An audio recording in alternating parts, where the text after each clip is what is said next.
কী যে ঝামেলায় পড়ছি ভাই, 2 দিন পর পর শুধু গরুর মাংস খেতে ইচ্ছা করে।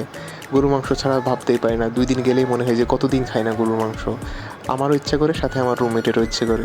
এখন 2 জনের যেহেতু সমান ইচ্ছা করতেছে, তাহলে গরুর মাংস কিনে আসতে হবে। গরুর মাংস কেনাকাটার পরে রান্না করা লাগবে। এখন সবচেয়ে বড় চ্যালেঞ্জ রান্না করা। যার রান্না একবার ভালো হয়ে গেছে তাকেই গরুর মাংস রান্না করতে হবে। এখন যেহেতু আমি মেসে একটু রান্নাবান্না ভালো পারি, তো এই জন্য আমার কপালে এই দায়িত্বটা পড়ে। সবাই শুধু আমাকে পেঁয়াজ মরিচ কেটে দিবে, বলবে যে তুই শুধু রান্না কর, আর বাকি সব আমরা হেল্প করতেছি। তো সেইভাবে কিছুদিন আগে গরু মাংস কেটে নিয়ে এসেছিলো। কেনার পরে ওরা সব কিছু আমাকে রেডি করে দিচ্ছে, আমাকে জাস্ট রান্না করতে হবে। ঠিক আছে, রান্না করতে আমারও ভালো লাগে, আমার কোনো আপত্তি নেই, রান্না আমি করে দিচ্ছি। তো সেই হিসেবে তেল, পেঁয়াজ, মরিচ, লবণ, হলুদ, আদা, রসুন বাটা সব কিছু ওরা রেডি করে দিছে। আমি জাস্ট একটু মাখাইছি, ম্যারিনেশন করছি।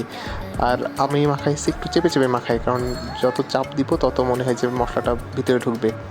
তো সব কিছু তো চেপে চেপে মাখানোর পরে তেলটার পরিমাণটা একটু বেশি দিতে হবে। তেলের পরিমাণটা আমি বেশি দিই, নাহলে টেস্ট আসে না। তো সব কিছু একবারে মাখাই দিয়ে এই যে চুলায় ঢেকে রাখলাম, একটু পরে হয়ে